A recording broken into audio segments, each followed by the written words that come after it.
श्रीगणेशाय नमः। नारद उवाच प्रणम्य शिरसा देवं गौरीपुत्रं विनायकं भक्तावासं स्मरेन्नित्य आयुः कामार्थसाधये। प्रथमं वक्रतुण्डं च एकदन्तं द्वितीयकं तृतीयं कृष्णपिङ्गाक्षं गजवक्त्रं चतुर्धकं लम्बोदरं पञ्चमं च षष्ठं विकटमेव च सप्तमं विघ्नराजेन्द्रं च धूम्रवर्णं तथाष्टमं नवमं फालचन्द्रं च दशमं तु विनायकम् एकदंसं गणपतिं द्वादशं तु गजाननं द्वादशैतानि नामानि त्रिसन्ध्यं यः पठेन्नरः न च विघ्नभयं तस्य सर्वसिद्धिकरं प्रभो। विद्यार्थी लभते विद्यां धानार्थी लभते धनं पुत्रार्थी लभते पुत्रार्मोक्षार्थी लभते गतिं। जपेत् गणपतिस्तोत्रं षड्भिर्मासैः फलं लभेत् संवत्सरेण सिद्धिं च लभते नात्र संशयः। अष्टभ्यो ब्राह्मणेभ्यश्च लिखित्वा यः समर्पयेत् तस्य विद्या भवेत् सर्वा गणेशस्य प्रसादतः। श्रीगणेशाय नमः। नारद उवाच प्रणम्य शिरसा देवं गौरीपुत्रं विनायकं भक्तावासं स्मरेन्नित्य आयुः कामार्थसाधये। प्रथमं वक्रतुण्डं च एकदन्तं द्वितीयकं तृतीयं कृष्णपिङ्गाक्षं गजवक्त्रं चतुर्धकं लम्बोदरं पञ्चमं च षष्ठं विकटमेव च सप्तमं विघ्नराजेन्द्रं च धूम्रवर्णं तथाष्टमं नवमं फालचन्द्रं च दशमं तु विनायकम् एकदंसं गणपतिं द्वादशं तु गजाननं द्वादशैतानि नामानि त्रिसन्ध्यं यः पठेन्नरः न च विघ्नभयं तस्य सर्वसिद्धिकरं प्रभो। विद्यार्थी लभते विद्यां धानार्थी लभते धनं पुत्रार्थी लभते पुत्रार्मोक्षार्थी लभते गतिं। जपेत् गणपतिस्तोत्रं षड्भिर्मासैः फलं लभेत् संवत्सरेण सिद्धिं च लभते नात्र संशयः। अष्टभ्यो ब्राह्मणेभ्यश्च लिखित्वा यः समर्पयेत् तस्य विद्या भवेत् सर्वा गणेशस्य प्रसादतः। श्रीगणेशाय नमः। नारद उवाच प्रणम्य शिरसा देवं गौरीपुत्रं विनायकं भक्तावासं स्मरेन्नित्य आयुः कामार्थसाधये। प्रथमं वक्रतुण्डं च एकदन्तं द्वितीयकं तृतीयं कृष्णपिङ्गाक्षं गजवक्त्रं चतुर्धकं लम्बोदरं पञ्चमं च च षष्ठं विकटमेव च सप्तमं विघ्नराजेन्द्रं च धूम्रवर्णं तथाष्टमम् नवमं फालचन्द्रं च दशमं तु विनायकम् एकदंसं गणपतिं द्वादशं तु गजाननम् द्वादशैतानि नामानि त्रिसन्ध्यं यः पठेन्नरः न च विघ्नभयं तस्य सर्वसिद्धिकरं प्रभो विद्यार्थी लभते विद्यां धानार्थी लभते धनं पुत्रार्थी लभते पुत्रार्मोक्षार्थी लभते गतिम् जपेत् गणपतिस्तोत्रं षड्भिर्मासैः फलं लभेत् संवत्सरेण सिद्धिं च लभते नात्र संशयः अष्टभ्यो ब्राह्मणेभ्यश्च लिखित्वा यः समर्पयेत् तस्य विद्या भवेत् सर्वा गणेशस्य प्रसादतः। श्रीगणेशाय नमः। नारद उवाच प्रणम्य शिरसा देवं गौरीपुत्रं विनायकं भक्तावासं स्मरेन्नित्य आयुः कामार्थसाधये प्रथमं वक्रतुण्डं च एकदन्तं द्वितीयकं तृतीयं कृष्णपिङ्गाक्षं गजवक्त्रं चतुर्धकं लम्बोदरं पञ्चमं च षष्ठं विकटमेव च सप्तमं विघ्नराजेन्द्रं च धूम्रवर्णं तथाष्टमं नवमं फालचन्द्रं च दशमं तु विनायकम् एकदंसं गणपतिं द्वादशं तु गजाननम् द्वादशैतानि नामानि त्रिसन्ध्यं यः पठेन्नरः न च विघ्नभयं तस्य सर्वसिद्धिकरं प्रभो विद्यार्थी लभते विद्यां धानार्थी लभते धनं पुत्रार्थी लभते पुत्रार्मोक्षार्थी लभते गतिम् जपेत् गणपतिस्तोत्रं षड्भिर्मासैः फलं लभेत् संवत्सरेण सिद्धिं च लभते नात्र संशयः अष्टभ्यो ब्राह्मणेभ्यश्च लिखित्वा यः समर्पयेत् तस्य विद्या भवेत् सर्वा गणेशस्य प्रसादतः। श्रीगणेशाय नमः। नारद उवाच प्रणम्य शिरसा देवं गौरीपुत्रं विनायकं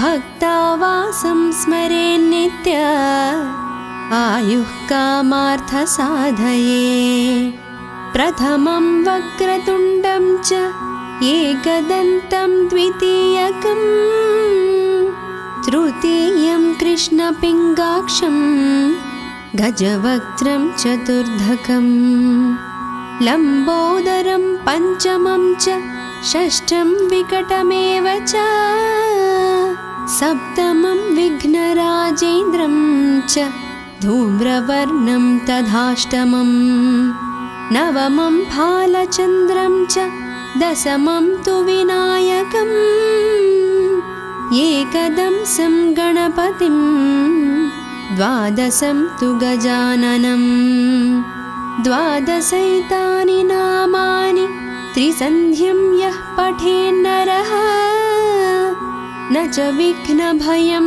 तस्य सर्वसिद्धिकरं प्रभो विद्यार्थी लभते विद्यां दानार्थी लभते धनं पुत्रार्थी लभते पुत्रार्मोक्षार्थी लभते गतिम् जपेत् गणपतिस्तोत्रं षड्भिर्मासैः फलं लभेत् संवत्सरेण सिद्धिं च लभते नात्र संशयः अष्टभ्यो ब्राह्मणेभ्यश्च लिखित्वा यः समर्पयेत् तस्य विद्या भवेत् सर्वा गणेशस्य प्रसादतः। श्रीगणेशाय नमः। नारद उवाच प्रणम्य शिरसा देवं गौरीपुत्रं विनायकं भक्तावासं स्मरेन्नित्य आयुः कामार्थसाधये प्रथमं वक्रतुण्डं च एकदन्तं द्वितीयकं तृतीयं कृष्णपिङ्गाक्षं गजवक्त्रं चतुर्धकं लम्बोदरं पञ्चमं च षष्ठं विकटमेव च सप्तमं विघ्नराजेन्द्रं च धूम्रवर्णं तथाष्टमं नवमं फालचन्द्रं च दशमं तु विनायकम् एकदंसं गणपतिं द्वादशं तु गजाननं द्वादशैतानि नामानि त्रिसन्ध्यं यः पठेन्नरः न च विघ्नभयं तस्य सर्वसिद्धिकरं प्रभो विद्यार्थी लभते विद्यां दानार्थी लभते धनं पुत्रार्थी लभते पुत्रार्मोक्षार्थी लभते गतिम् जपेत् गणपतिस्तोत्रं षड्भिर्मासैः फलं लभेत् संवत्सरेण सिद्धिं च लभते नात्र संशयः अष्टभ्यो ब्राह्मणेभ्यश्च लिखित्वा यः समर्पयेत् तस्य विद्या भवेत् सर्वा गणेशस्य प्रसादतः। श्रीगणेशाय नमः। नारद उवाच प्रणम्य शिरसा देवं गौरीपुत्रं विनायकं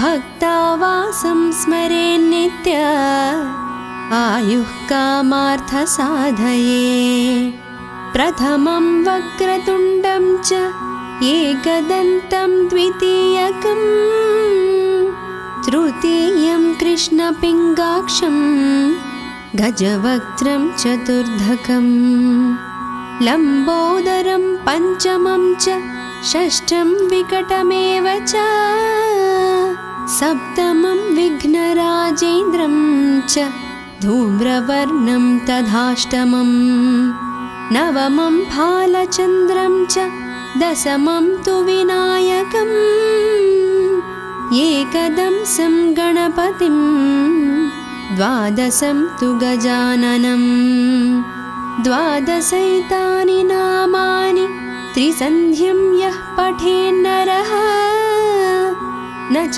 विघ्नभयं तस्य सर्वसिद्धिकरं प्रभो विद्यार्थी लभते विद्यां दानार्थी लभते धनं पुत्रार्थी लभते पुत्रार्मोक्षार्थी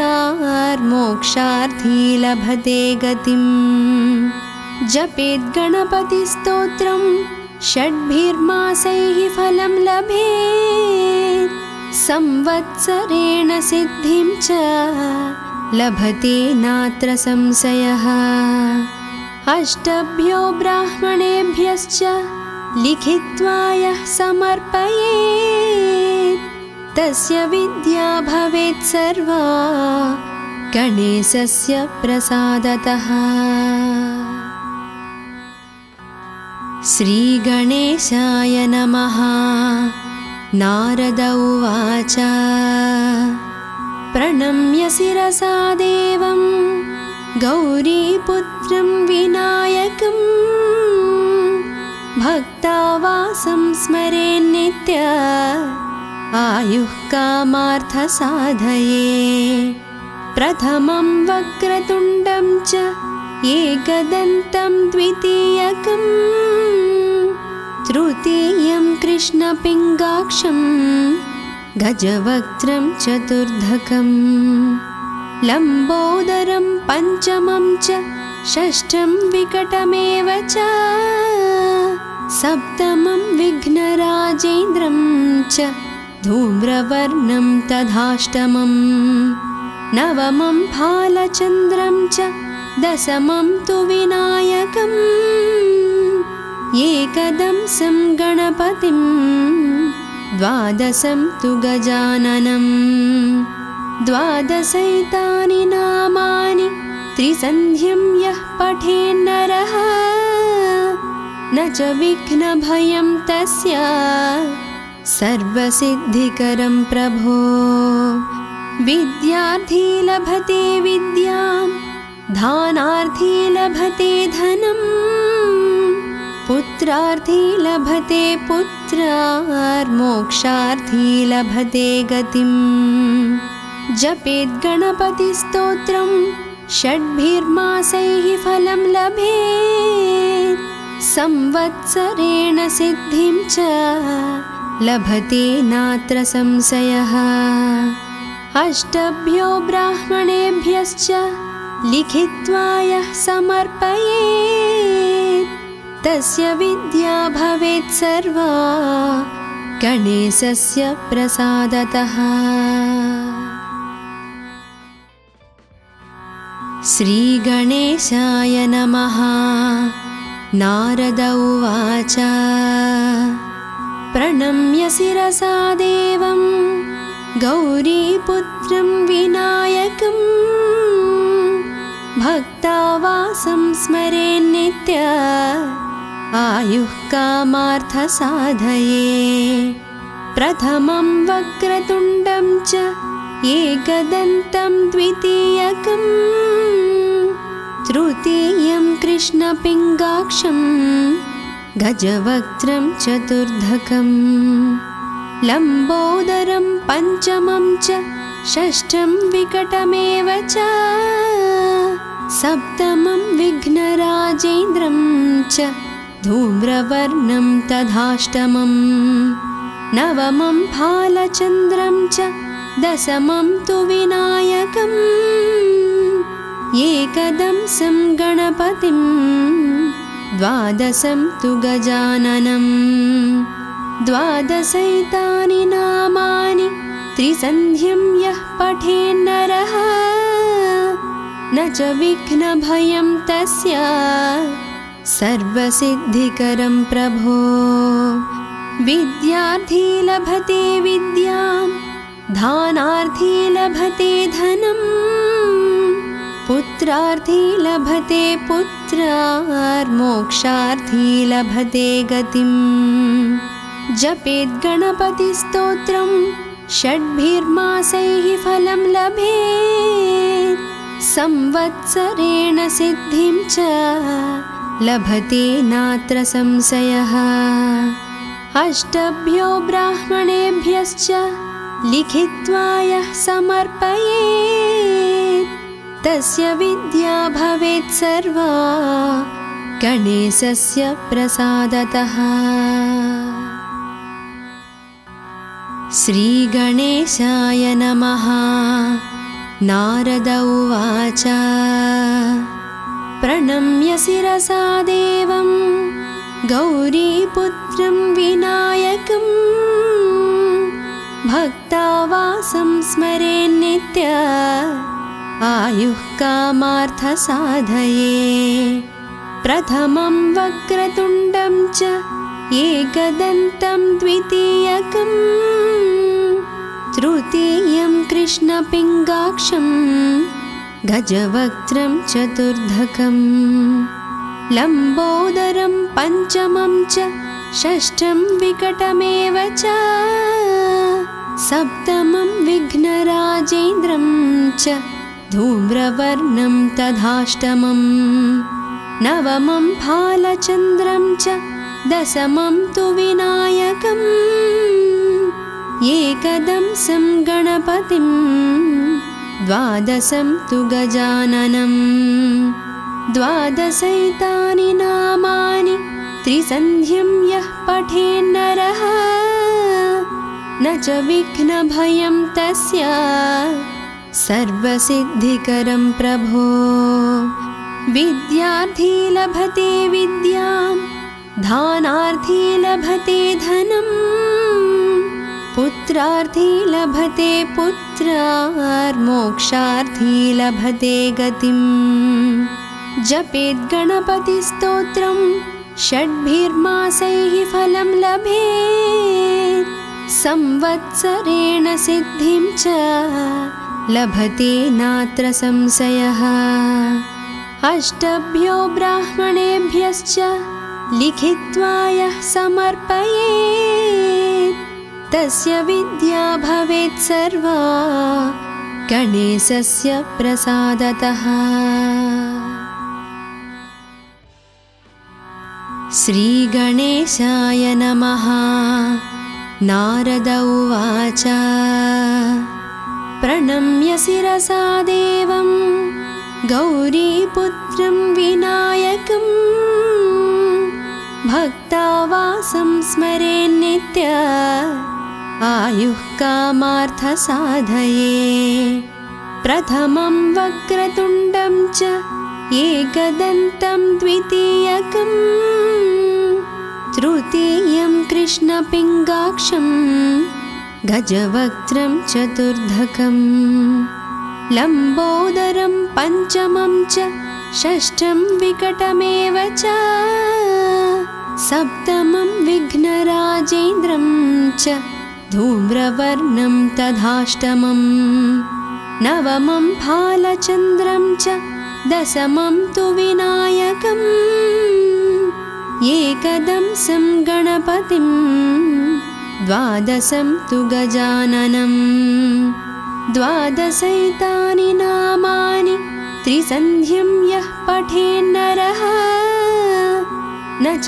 विघ्नभयं तस्य सर्वसिद्धिकरं प्रभो विद्यार्थी लभते विद्यां धानार्थी लभते धनं पुत्रार्थी लभते पुत्रार्मोक्षार्थी लभते गतिम् जपेत् गणपतिस्तोत्रं षड्भिर्मासैः फलं लभेत् संवत्सरेण सिद्धिं च लभते नात्र संशयः अष्टभ्यो ब्राह्मणेभ्यश्च लिखित्वा यः समर्पयेत् तस्य विद्या भवेत् सर्वा गणेशस्य प्रसादतः।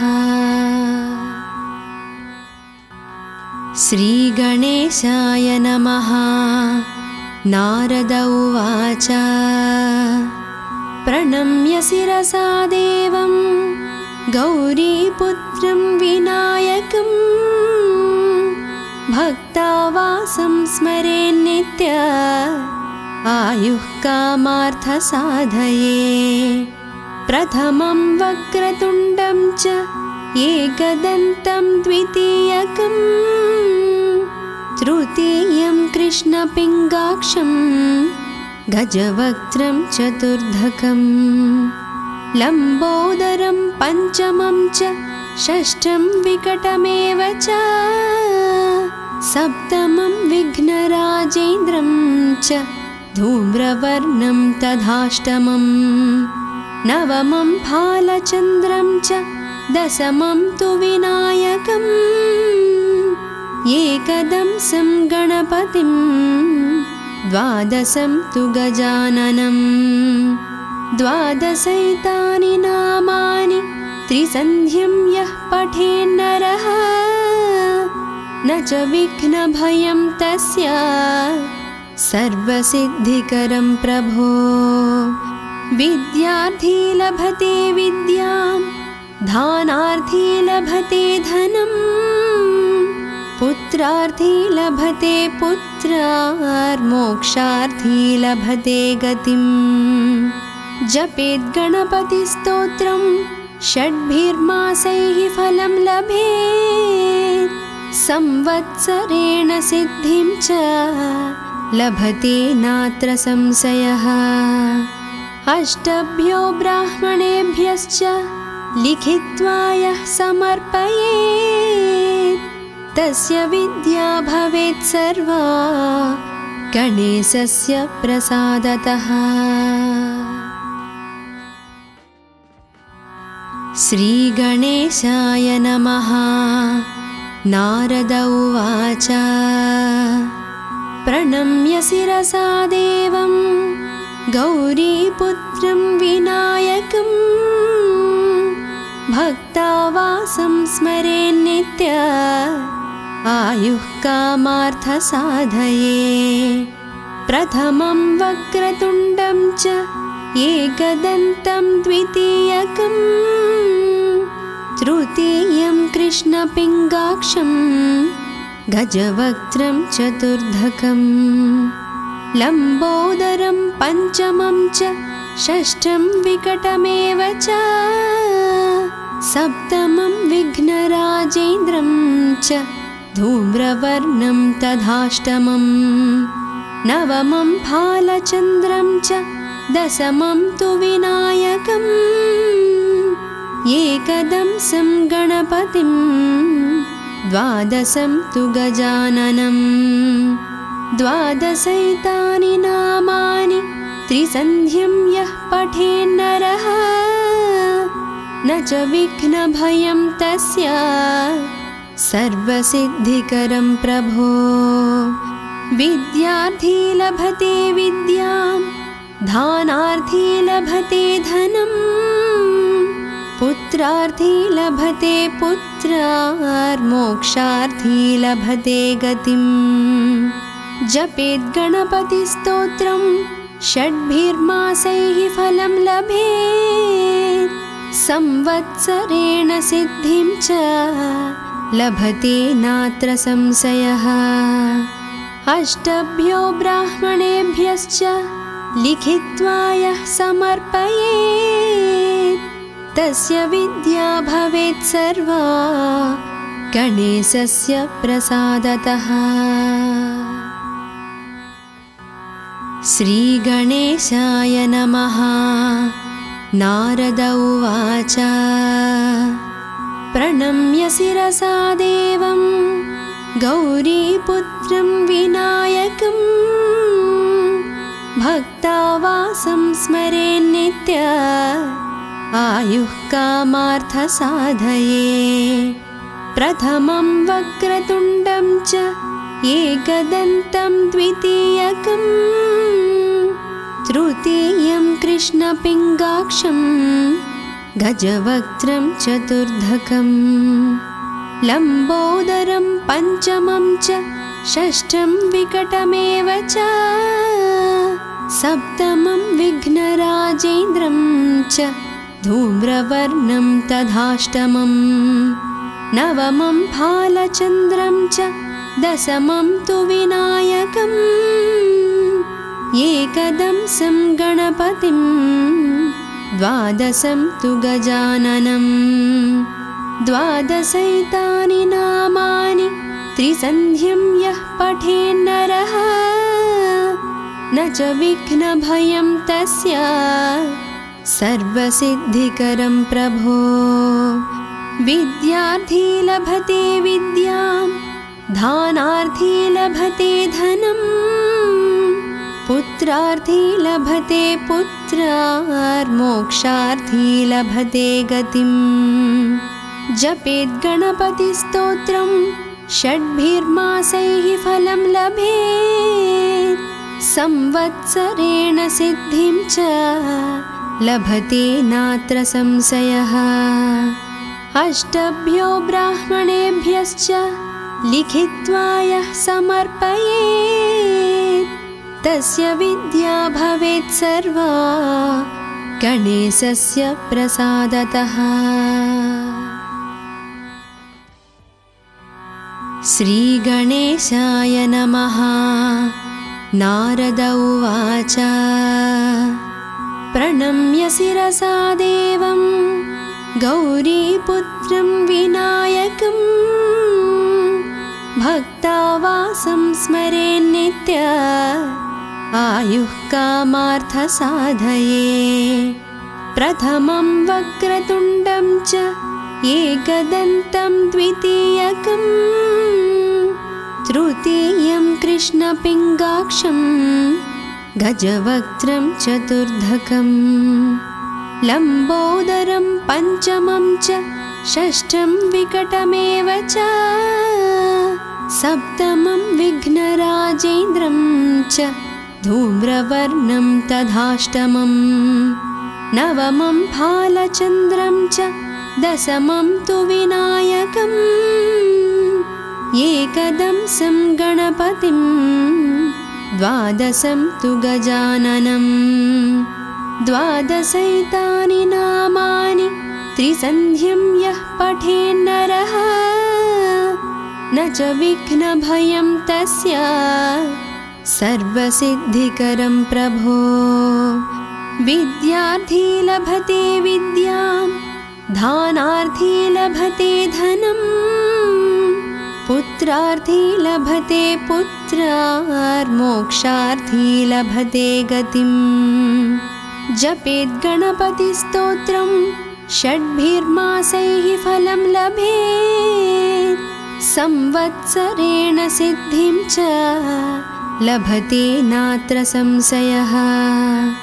अष्टभ्यो ब्राह्मणेभ्यश्च लिखित्वा यः समर्पयेत् तस्य विद्या भवेत् सर्वा गणेशस्य प्रसादतः।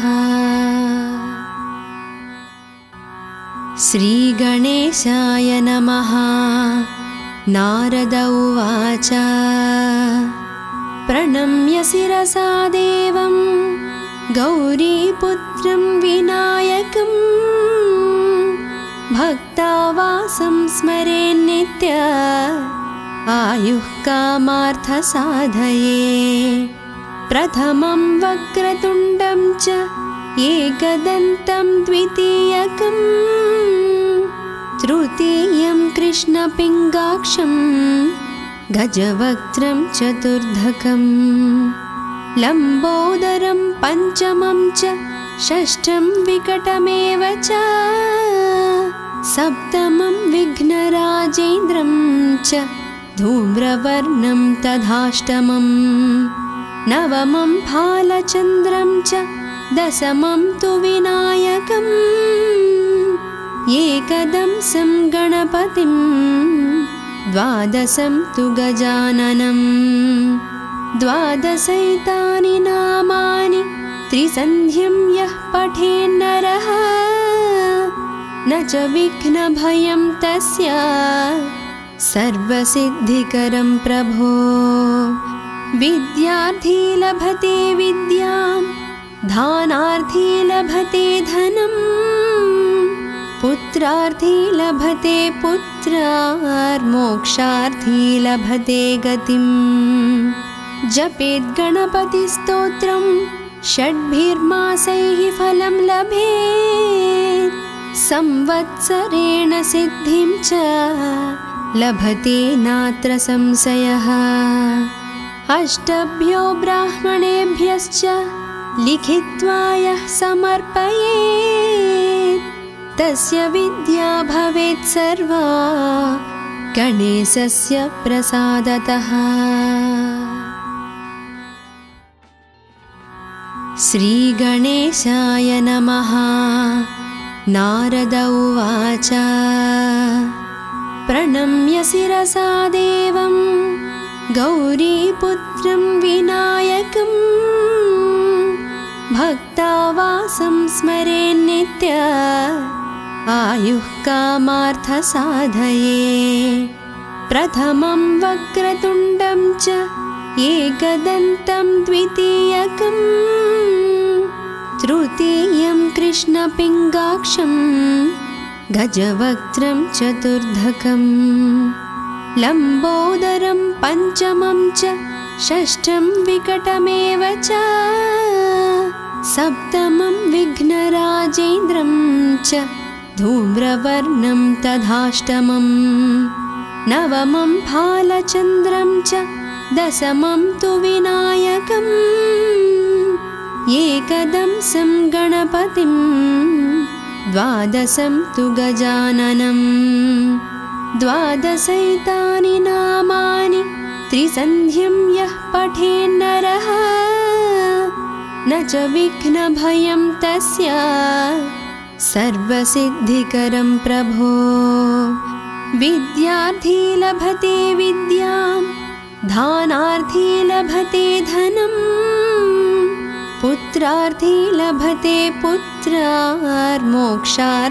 लभते गतिं जपेद् गणपतिस्तोत्रं षड्भिर्मासैः फलं लभेत् संवत्सरेण सिद्धिं च लभते नात्र संशयः अष्टभ्यो ब्राह्मणेभ्यश्च लिखित्वा यः समर्पयेत् तस्य विद्या भवेत् सर्वा गणेशस्य प्रसादतः।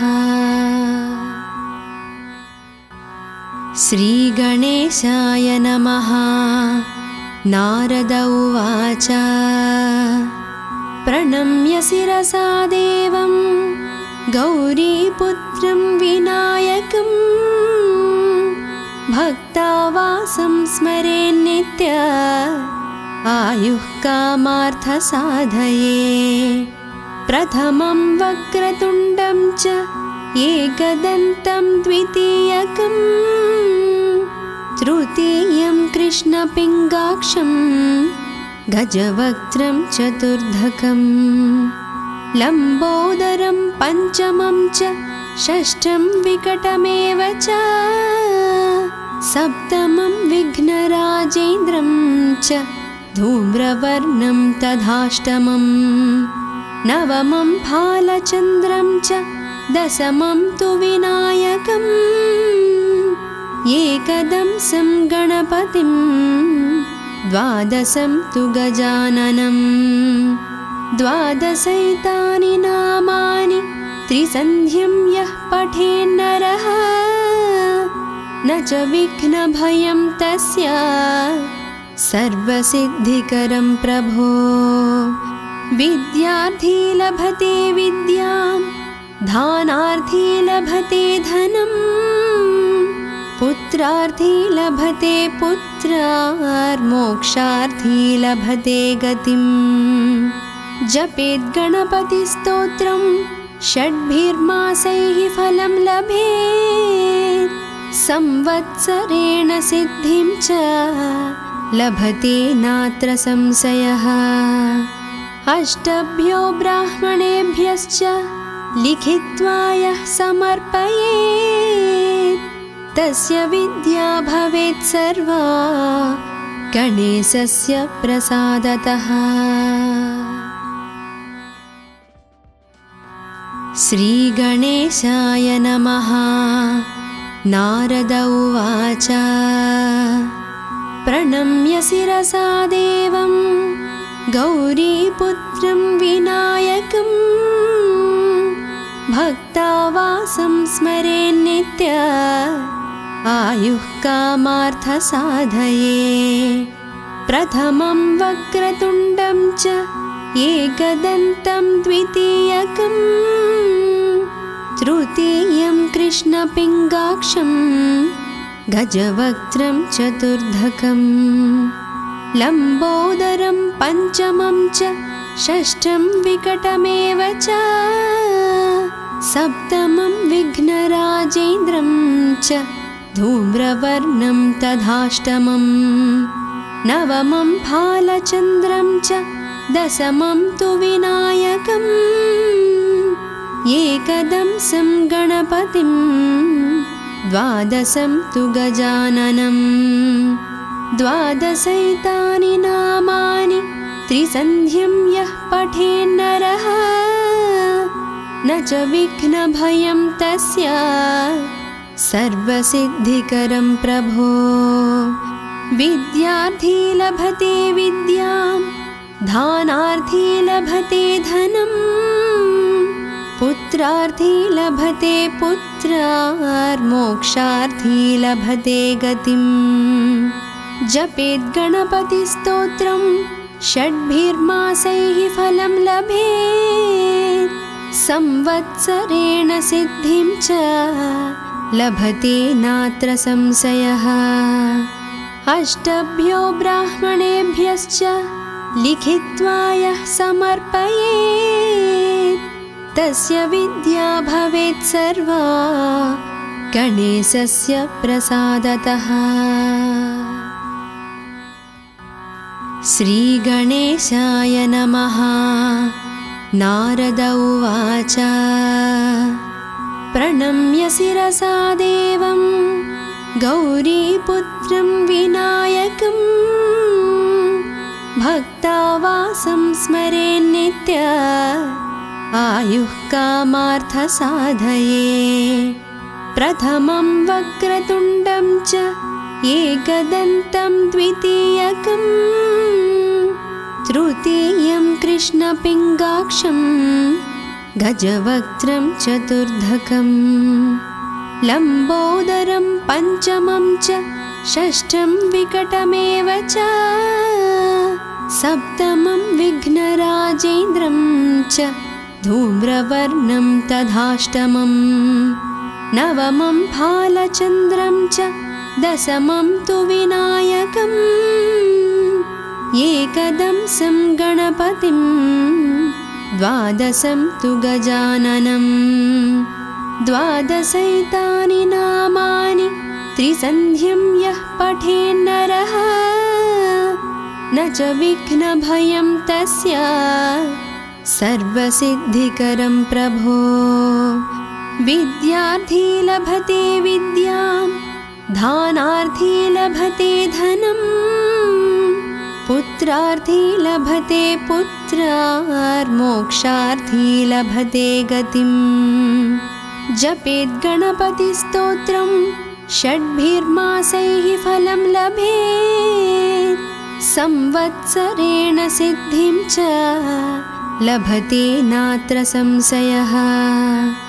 अष्टभ्यो ब्राह्मणेभ्यश्च लिखित्वा यः समर्पयेत् तस्य विद्या भवेत् सर्वा गणेशस्य प्रसादतः। श्रीगणेशाय नमः। नारद उवाच प्रणम्य शिरसा देवं गौरीपुत्रं विनायकं भक्तावासं स्मरेन्नित्य आयुः कामार्थसाधये। प्रथमं वक्रतुण्डं च एकदन्तं द्वितीयकं तृतीयं कृष्णपिङ्गाक्षं गजवक्त्रं चतुर्धकं लम्बोदरं पञ्चमं च षष्ठं विकटमेव च सप्तमं विघ्नराजेन्द्रं च धूम्रवर्णं तथाष्टमं नवमं भालचन्द्रं च दशमं तु विनायकम् एकदंसं गणपतिं द्वादशं तु गजाननं द्वादशैतानि नामानि त्रिसन्ध्यं यः पठेन्नरः न च विघ्नभयं तस्य सर्वसिद्धिकरं प्रभो। विद्यार्थी लभते विद्यां धानार्थी लभते धनं पुत्रार्थी लभते पुत्रार्मोक्षार्थी लभते गतिम्। जपेद् गणपतिस्तोत्रं षड्भिर्मासैः फलं लभेत् संवत्सरेण सिद्धिं च लभते नात्र संशयः। अष्टभ्यो ब्राह्मणेभ्यश्च लिखित्वा यः समर्पयेत् तस्य विद्या भवेत् सर्वा गणेशस्य प्रसादतः। श्रीगणेशाय नमः। नारद उवाच प्रणम्य शिरसा देवं गौरीपुत्रं विनायकं भक्तावासं स्मरेन्नित्य आयुः कामार्थसाधये।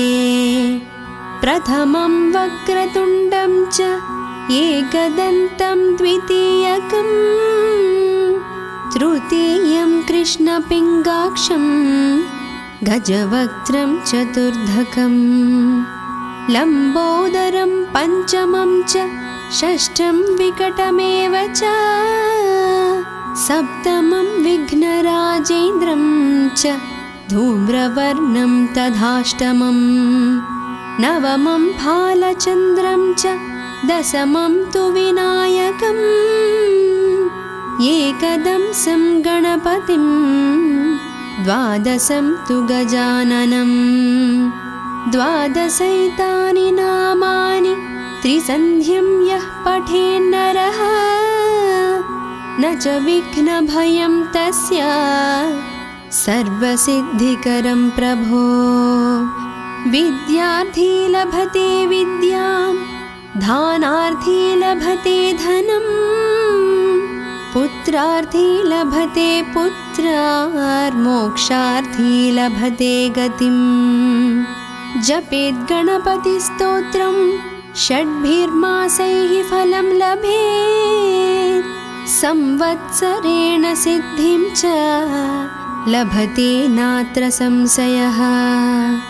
अष्टभ्यो ब्राह्मणेभ्यश्च लिखित्वा यः समर्पयेत् तस्य विद्या भवेत् सर्वा गणेशस्य प्रसादतः।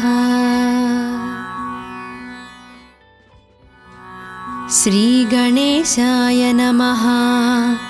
नारद उवाच प्रणम्य शिरसा देवं गौरीपुत्रं विनायकं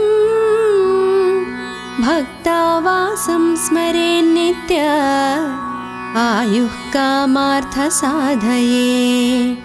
प्रथमं वक्रतुण्डं च एकदन्तं द्वितीयकं तृतीयं कृष्णपिङ्गाक्षं गजवक्त्रं चतुर्धकं लम्बोदरं पञ्चमं च षष्ठं विकटमेव च सप्तमं विघ्नराजेन्द्रं च धूम्रवर्णं तथाष्टमं नवमं भालचन्द्रं च दशमं तु विनायकम् एकदंसं गणपतिं द्वादशं तु गजाननं द्वादशैतानि नामानि त्रिसन्ध्यं यः पठेन्नरः न च विघ्नभयं तस्य सर्वसिद्धिकरं प्रभो। विद्यार्थी लभते विद्यां दानार्थी लभते धनं पुत्रार्थी लभते पुत्रार्मोक्षार्थी लभते गतिं। जपेत् गणपतिस्तोत्रं षड्भिर्मासैः फलं लभेत् संवत्सरेण सिद्धिं च लभते नात्र संशयः। अष्टभ्यो ब्राह्मणेभ्यश्च लिखित्वा यः समर्पयेत् तस्य विद्या भवेत् सर्वा गणेशस्य प्रसादतः। श्रीगणेशाय नमः।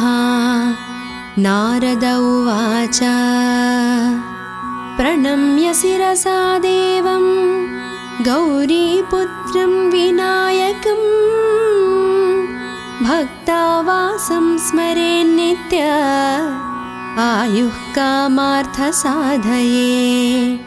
प्रथमं वक्रतुण्डं च एकदन्तं द्वितीयकं, तृतीयं कृष्णपिङ्गाक्षं गजवक्त्रं चतुर्धकं, लम्बोदरं पञ्चमं च षष्ठं विकटमेव च, सप्तमं विघ्नराजेन्द्रं च धूम्रवर्णं तथाष्टमं, नवमं फालचन्द्रं च दशमं तु विनायकम्, एकदंसं गणपतिं द्वादशं तु गजाननं, द्वादशैतानि नामानि त्रिसन्ध्यं यः पठेन्नरः, न च विघ्नभयं तस्य सर्वसिद्धिकरं प्रभो। विद्यार्थी लभते विद्यां, धानार्थी लभते धनं, पुत्रार्थी लभते पुत्रार्मोक्षार्थी लभते गतिम्।